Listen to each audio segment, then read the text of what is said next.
Hey guys, and welcome to the DrumQuig Podcast, episode 8. My name's Matt Quiggins, and I know you guys are thinking, that doesn't look like Troy, but his last name is the same. So it's true. There's another Quiggins on the show. And before we even get started, we are not related. We have never met before this moment. I'm really excited to bring a fellow musician and a fellow Quiggins on the show, Mr. Glenn Quiggins. How you doing, man? Great, man. Thanks for having me. Oh, absolutely. So I know, over the years, our last name doesn't really pop out as much as I thought it did. And then I know that you and I connected and we were in a group with a bunch of people and I started to see all these musicians on that side. So I know let's just start right, hit the ground running. How did you get into music? Like what brought you into it and what all instruments do you play? Because I see a bunch behind you in that little studio you've got. Yeah, I first started getting interested in drums, I guess in the early 60s when I was young, with seeing like Gene Krupa and Buddy Rich on the Tonight Show. And then the Beatles came. And I had a neighbor that lived 2 doors down that had a really nice drum set and a paper route. And at the time, I think I was 6 years old. And the deal was I would do his paper route for him, and then he would let me play his drums after school. So that's where I first got hooked. So, 5, 6 years old, and just continued on. It's been an obsession ever since. That's crazy, and I love the exchange there. Yeah, Paper route for drum set. I would do that. exactly. I would do that. Yeah. It's beneficial for both of us. Oh, absolutely. So, I mean, that was, talking about being 6 years old and, talk about your journey through music and how you got, really hooked, because here we are, sometime later. I'm not going to do the math or, make it seem like it's been a long time, but you've been doing this for a long time. There's no way around that. So, how have you just stayed passionate about it, and how have you, really stayed in the game, so to speak? Well, I kind of really got into it when was probably 6th, 7th grade. That's when I got my first real drum, and 6th grade, and was listening to I got A Farewell to Kings by Rush, and then I was just hooked. I was just, after that, I just started exploring all kinds of different rock music, got into Zeppelin and John Bonham, of course, but those are my 2 biggest influences. And started writing songs and playing in bands from, like, I guess 13 was my first professional gig, and continued on until all through high school. I played in bands, usually with guys that were older than me. And then by the time I was getting ready to graduate, I had auditioned for a touring company out of Florida called Young American Showcase. And I got the gig. So I knew as soon as I got out of school, I was going to go to Florida for a few months and work out with the band, and then go on a 10-month national tour. And actually, the book wrote about it. Oh, God's Rockin' Over Me by Leslie Turner. But anyway, so I think we did 727 shows in 10 months. So that was about 3 a day, and sometimes in different cities. So it was very, very intense rock and roll training. And then after that, I just started forming my own bands and writing lyrics and writing songs, and won a local battle of the bands in Lexington, Kentucky, and then decided to move out to Hollywood and pursue a more lucrative career. So I went out there and played as a hired gun, a studio musician and a tour musician for lots of different folks. And eventually left the music business out there because of the craziness involved. Like I said, the whole time I was a hired gun, I was also had my own bands and was doing original music and shopping record deals and doing showcases and getting record deals, and then having producers interfere and try to tell me what I should write about. And you need to write lyrics about this instead of this. This is what sells, that type of thing.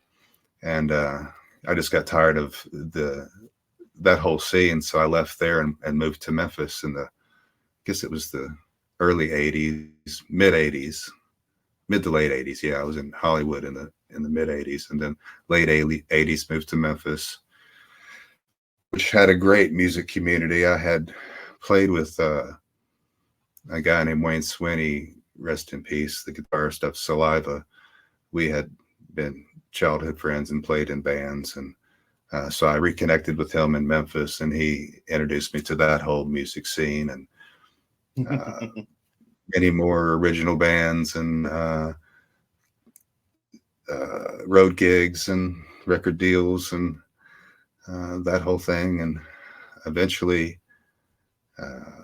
moved back to Kentucky and finished up I got off the road with Sweet FA in 91, and then moved back here a couple of years later and just kind of got immersed in the music scene around here. At one point I was probably playing with 5 different bands, drums and or percussion. Yeah. And sometimes a festival with all 5 bands playing, so I would have a busy day. Yeah. And then kind of semi-retired a few years ago, like maybe 5 years ago, at least from gigging and for the most part in touring. Occasionally I'll do a festival here and there. I've got one coming up in July.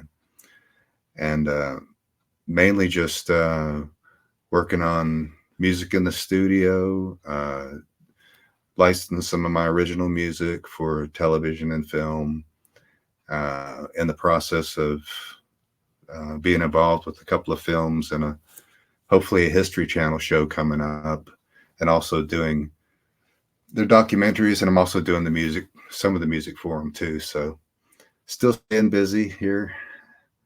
I'm like, is there anything you don't do there? Like, that's just a little bit of what I do. You could say I'm a Renaissance man as far as my interest in hobbies, and yeah, so I keep very busy, even though I'm retired. Yeah, nobody's ever retired. Anytime. Yeah, I'm retired. And as a musician, I feel like we get bored.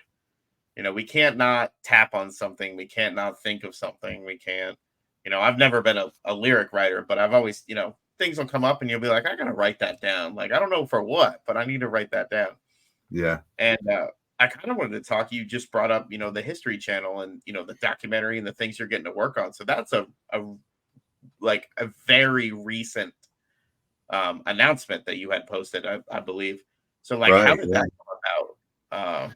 How did that come about? And, when would we expect to see, what they're putting together, and what is it, Well, one of my other interests besides music is history and world history, Kentucky history, archaeology. I've had quite a bit of training in archaeology at UK. And I'm also a treasure hunter. And so I've done... So I think we are related.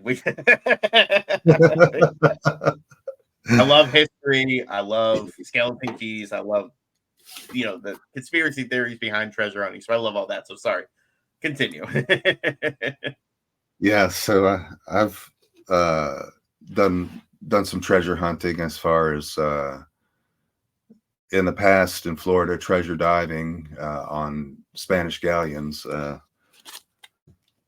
The wreck of the Atocha That's the Oh, Spanish galleon we were diving on, and with Melfisher and Canefisher. But the treasure hunting I'm doing around here is, and what this particular show is, it's a Tailspin Television from London, England got in touch with me. They had seen an interview I'd done talking about the legend of John Swift's lost silver mines, and that I had located one or two of these mines and have yet to actually go to them, but have specimens passed down from me from a family member that left me directions to this mine in a riddle, which took me a few years to figure out. this is But awesome. yeah, going over the riddle, going over maps eventually. So my plan is to go explore this mine.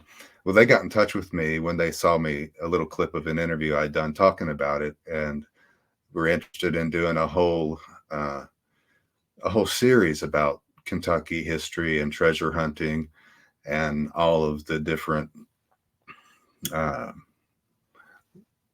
lost treasures here, and the history of the state is so tied in with this particular John Swift legend. The reason why Daniel Boone actually came in to Kentucky to explore was looking for these John Swift silver mines. Oh my God. So it's going to start off as they're pitching it as a series. It'll be at least one episode and maybe a whole series of me talking about Kentucky and treasure hunting. So we'll see.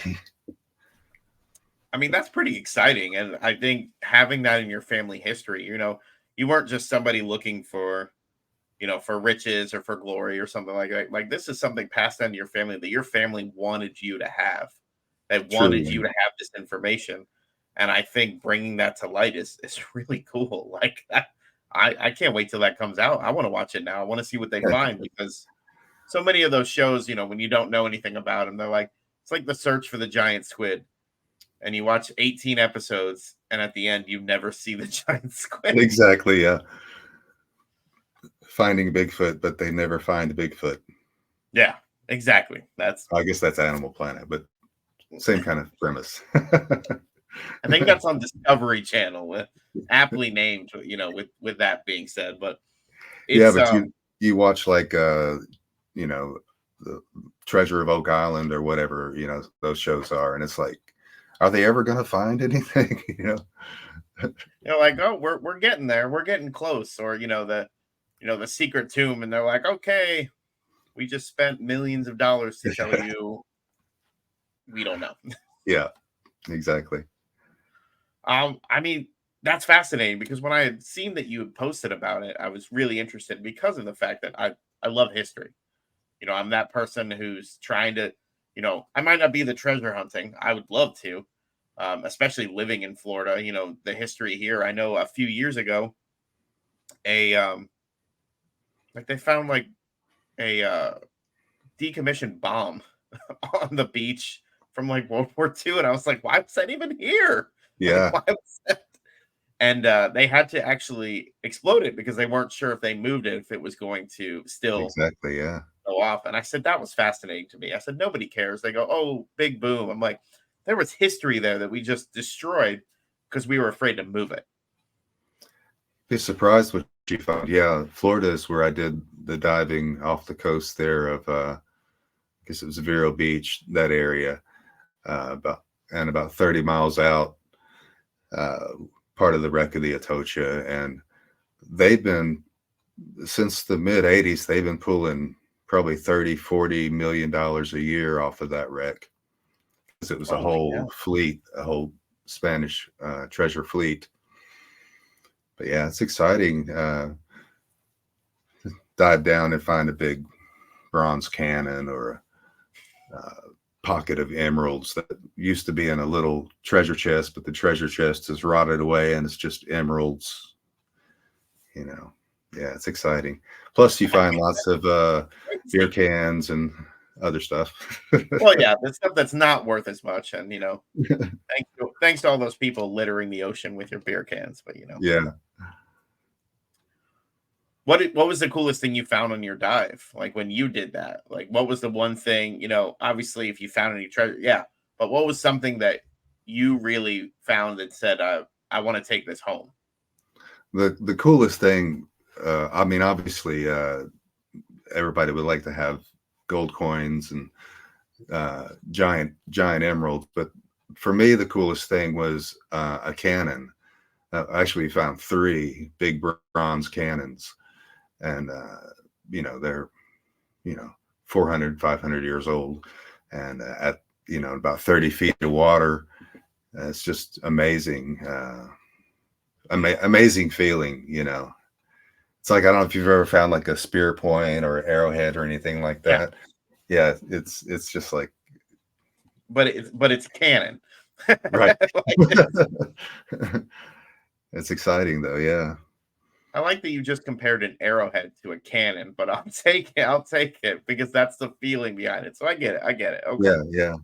Well, like I said, I do archaeology too, and actually discovered a site across the road from my farm here. It's on my farm, that rewrote the history books for Kentucky as far as Native American occupation. We found artifacts that dated 12,000 plus years old, and they only thought that natives were here up to 10,000 years ago. So they had to rewrite all of that, thanks to the Quiggins site, is what it's called. Yeah, all right. But yeah, finding big spear points and stuff like that. It's exciting.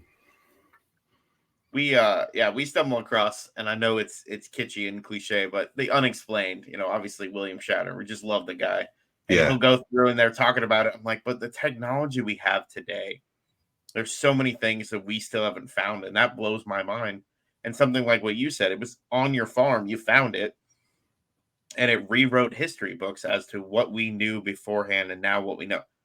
Exactly. I can't even imagine what that was like. Like, that's pretty exciting. Yeah. I was going to say, everybody watching is going to be like, I thought this was about music. No, it's You're right. Yeah. What happens? When's the music? The history of music. No.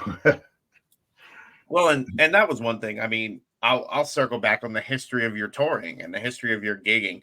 Was there one activity? So we know with Neil, he liked to ride his motorcycle. What was your one activity? Like, what was something you did on tour every single time that was like your getaway or your, relaxing time? What was that one thing for you? Well, if I was playing locally, riding my motorcycle was, I was always, I always rode. But if we were on tour in a bus, I was the guy who went to bed early and got up early, and then went and explored whatever city we were in. Like if we were in Toronto, I wanted to go see what Toronto was about and eat some street food and kind of get the feel for the place, because when you're on the road, you just see basically the same inside of the same hotel over and over and over again, and stuff out the window as you drive by. But I always like to get up early, and sometimes I had a partner too that would, like my cousin Jim, when we were playing together in Sweet FA, we would get up early and go out and explore wherever we were at. And yeah, that was what I like to do on the road. I could have figured that as soon as we were talking about everything else. I'm like, let me guess, you went to explore, because that's exactly what I expected. Yeah. So you brought up Sweet FA, so I want to hear more about that, especially being in the band. And so Jim was another Quiggins, yes? Exactly, yeah. So let's talk about this band, because I have to know more. Because again, to anybody who's randomly tuning in now when we post this, we are not related, I think. But I kind of feel like we are at the same time. So tell me about Sweet FA. Like, how did that get started? And, what was it like to be in a band with more than one Quiggins? Because I can't even wrap my head around that right now. It was awesome. How that came to be was, I was in Memphis at the time. Let's see. I had a band called Fire Choir with some some of the guys that are guitar player for Winger, the bass player for Starship, the guitar player for Sweaty Nipples, Scott Hurd, and, some of those guys, Chuck Jones. And we had Sweet FA, which was my cousin Jim's Quiggins, his band, from Kentucky, Indiana area. They had formed and were doing the road, and we had them come down on my birthday and do a big show for us at the New Daisy Theater in Memphis. And so that was when I really met all the guys in the band besides Jim. And so then a while later, they got a record deal with MCA, and then their drummer, he broke his wrist or it broke his arm or something. And they were auditioning drummers to go on their first tour. And my cousin Jim called me and said, "Hey, Glenn, you should come audition. There's going to be like 10 other guys, but I think you got a good chance." Yeah, I was going to say, you know somebody in the band. Right. So I'd known a couple of the other guys before from around Kentucky in the music scene. But I went and auditioned and got the gig and rehearsed for about a month and then toured for that first record. And we toured, I guess it was mostly the East Coast and Canada. Mm-hmm. And when the tour was over, I went back to Memphis and started put together another band and started doing some more gigs, some more road gigs and stuff, and got a record deal with CBS Records. But yeah, so Sweet FA continued on and ended up moving to Chameleon Records and did another record. And recently they've gotten together and done reunion shows and stuff like that. But yeah, my cousin Jim and I, Aquarius. No, Jim and I, we grew up together, obviously, kind of influencing each other with music, hey, listen to this. It's a new band called Van Halen. Check them out. Put the 8-track in and listen to it, that kind of thing. And he was like, "Well, you're already a drummer, so I guess I'll play bass so we can be the rhythm section." So, ever since we were kids, just playing in different bands together and that type of thing. But yeah, I love the family dynamic there, because you're right. It's, again, with our last name, it kind of stands out just a little bit more. And they were like, "Are you guys related?" No. Why would you think that? It was so cool. A rhythm us being a rhythm section, and we've continued on. We've recorded probably 2 or 3, 4 more CDs in different bands, and done quite a few gigs together as a rhythm section in different bands. But it's like, I know what he's going to do and he knows what I'm going to do, and we don't even have, it's just all right there. It's here. It's all right here. Yeah. I said here, but it's here. You could feel that, especially with drum and bass. Like, people underestimate how important the bass is with the drums, and if they're not working together, it won't work. Either It's the true. drummer's going to sound bad or the bass player's going to sound bad, even if they're both great. It's true. Drums and bass are so important. And I mean, we actually pretty much had a record deal just because this one producer who came to hear my band play at a rehearsal, and those guys were late. And my cousin Jim and I were there working on music, our own music, original stuff. And we had written like 10 songs or whatever, all the way through just drums and bass. So he sat there and listened to us play and was like, "Damn, whatever you guys get involved with, I want to know about, because this is awesome." So you guys are tight, That's fantastic. So I've been staring at behind you, all the things that you've got framed on the wall. And then my eyes were drawn to something every Kentuckian should have on their shelf. And I see the bottle of Buffalo Trace. Yes, sir. So talk about some of the framed items on the wall. We won't focus on just the bourbon because I mean I feel like that's a little cliche, but at the same time, it's what's in Hey, here. So yeah, if you're gonna drink bourbon, might as well be Buffalo Trace. yeah, absolutely. That shortage was the worst thing that ever happened. Yeah, on the wall, just different memorabilia. Got some different CDs I've worked on. I've done a couple of original, like more world music type CDs. Mm-hmm. And that's what the gold one's for. One of those. It's fantastic. Me with long hair. Yeah, got a couple of guitars. You know, I play guitar too, and piano, horns, cello, contrabass. I feel like drummers always end up with a wind instrument or a piano. Just because like the family's like, I don't want you banging on everything. And that was my dad. He played trumpet and he played piano, and they were like, okay, I guess you could play drums. Like, I guess, Yeah. Yeah, that was me. Second grade band, I wanted to be the drummer, and they're like, well, we've already got a drummer, but you can play trumpet. So I played trumpet for a couple of years. Well, not even that. I played for like a year and was like, nah, this isn't it. And then I started taking piano lessons, and I studied piano for years, but which is also a percussion instrument, but it is, especially according to Billy Joel. And it helped me like in school band, because I could read music. So I was the guy that played all the tuned percussion. I was the guy that played the timpanis and the marimbas and the xylophones, the fun stuff. Marimbas and xylophones. Yeah. Yeah. So that was me, because they were like, I'm like, these guys are really good. I don't want to march.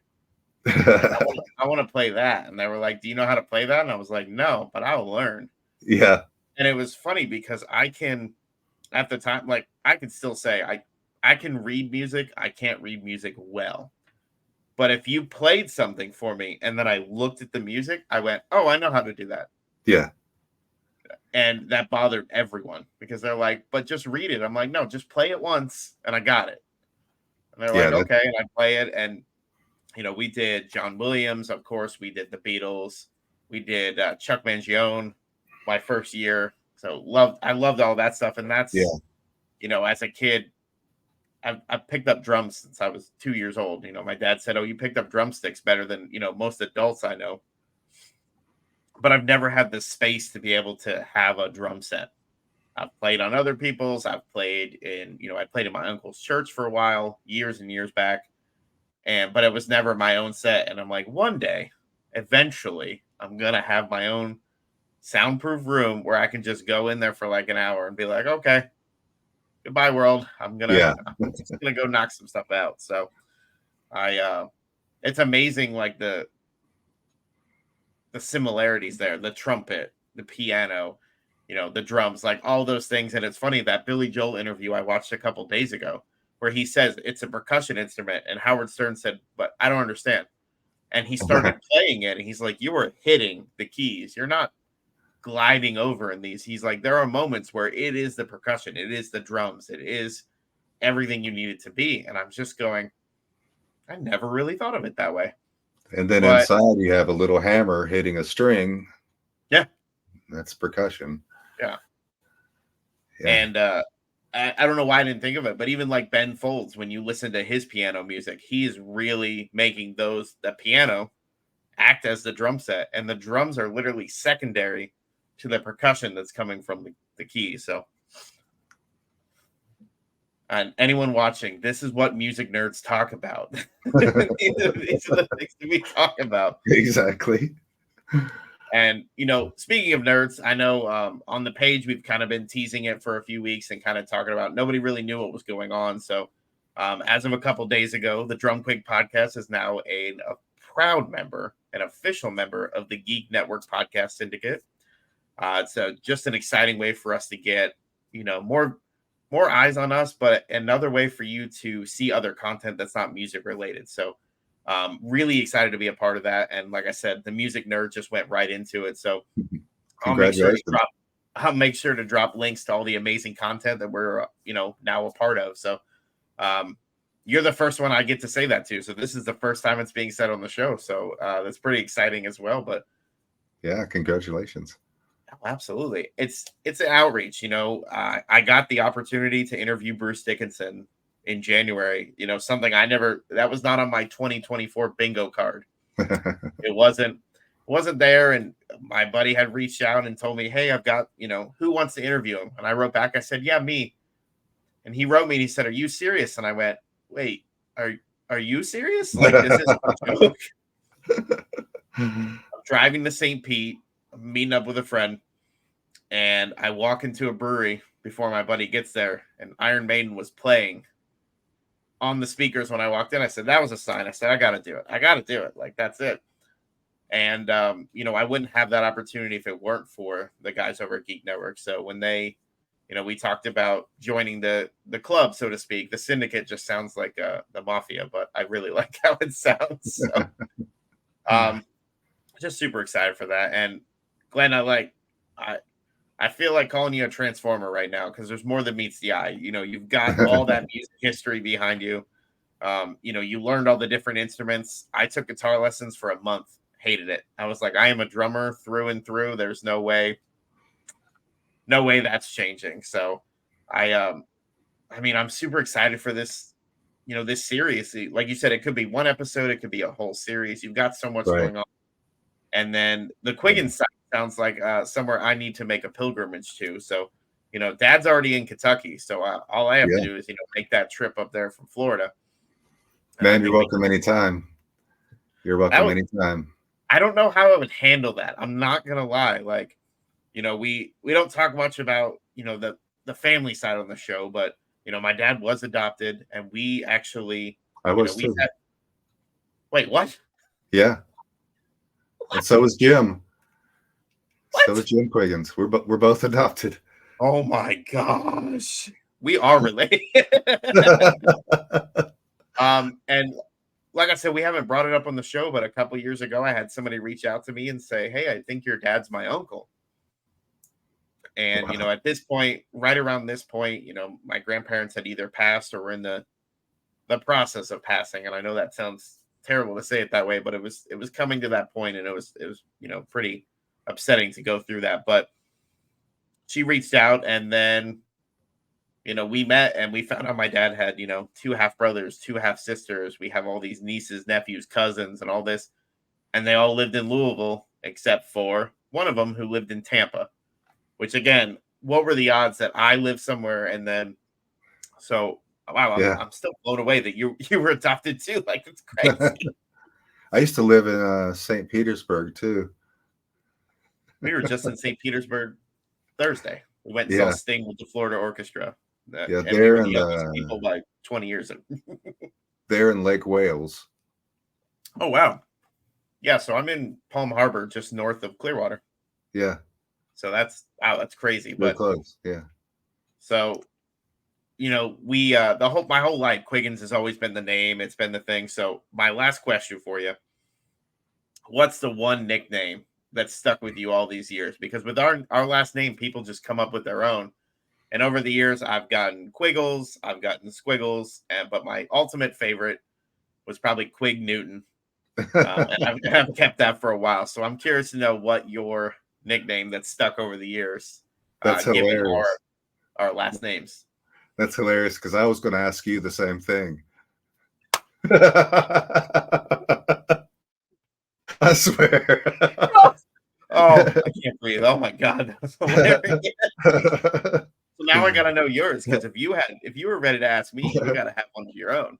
Yeah. The first one that didn't last was my 6th grade teacher used to call me Quiggy. And then that didn't stick.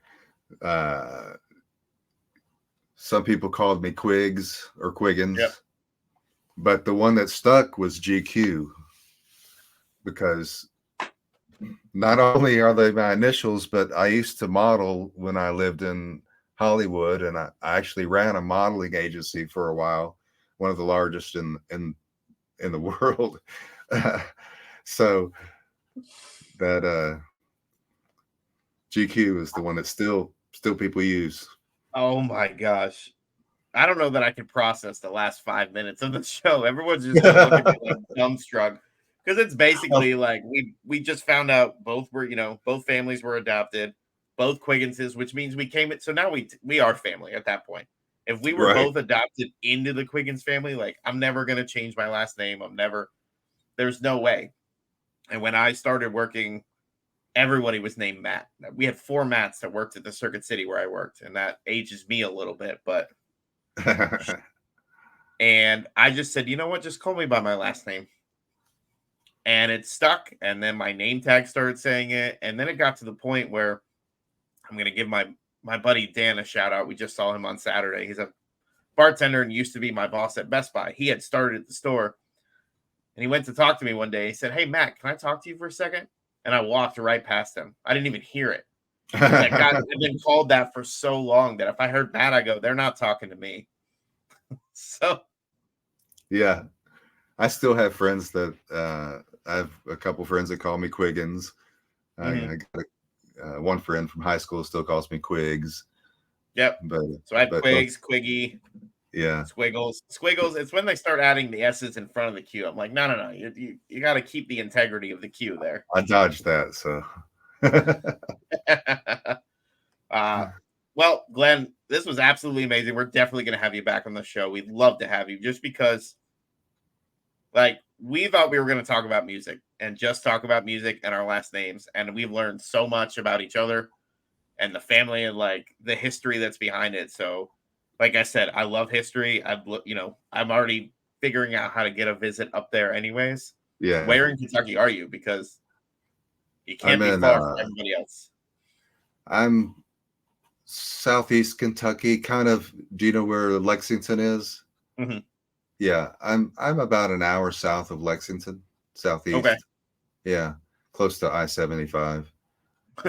Which is weird that there's an I-75 down here too, that it runs that far. It does, yeah. Yeah, Dad's in Louisville. I think they live, it's like 20 or 30 minutes outside of the actual city. That's where Jim lives. So Jim Quiggins. So and a whole bunch more Quiggins live in Louisville too, relatives. Yeah. And that's an amazing thing. And like right now, he lives in Louisville, and I say Louisville because that's how I was taught to say it. Right next door to his long lost brother is basically what's happening. So we literally have families living right next to each other. So I think exploring the Quiggins lineage needs to be added to the list of the 2024 bucket list here, because I'm super excited for everything you brought to the table, Glenn. I loved having you on here. I thought this was, really amazing. Thank you. I was going to give one more shout out to Woody's. These guys making these new drumsticks. These are 5Bs, and they're generally not the type of drumstick I would want. Usually I'm like a, 747, Neil, Mike Portnoy, those kind of things. Yeah. These sticks are so perfectly balanced. I've got to hand it to them. So with them being a newer company, I had to jump on and get a pair. They are not sponsoring us. I would love it if they did, but they're not sponsoring us. But I just wanted to give them a shout out. And, once again, with the DrumQuig Podcast becoming a proud member of the Geek Network, I'm going to have to work on that one. GeekNetwork Podcast Syndicate. I'm going to have to cut that bit out. We're proud to be a part of this. And Glenn, I'm glad you got to be the first person and literally the first other Quiggins I've ever spoken to that wasn't a family member. So yeah, super exciting. And just thank you for everything. So I'll leave this moment for you to, tell everybody where they can find your music and check you out. I know you said you're retired, but it sounds like you're still doing some stuff. So, let them know where they can find you and check you out. Sure. Yeah. Let's see. I've got a part of a documentary movie that's coming out in the fall with Merkle Media. And it was shot here at my place. And some of my music will be in that, some of my original music. Then it's another movie that was shot here over the weekend this past weekend, and they'll be back in about a month. It's another film with actor-director Steve Berg, and I'm not sure when that'll be coming out, but it'll be out soon. And then if you want to hear my original music or some of the different bands that I played with over the years, I've got a YouTube channel, just Glenn Quiggins. And then I'm also on Spotify, iTunes, Apple Music, all that stuff. So yeah, that's where you can find. Well, Glenn, on behalf of the DrumQuig Podcast, it was a pleasure having you, and I hope you have a great rest of the night, and hope you guys enjoyed the show. Thank you, Matt. The DrumQuig Podcast is now a proud member of the Geek Network Podcast Syndicate. Check it out, guys. We're really excited to join this family and be a part of this amazing group of people.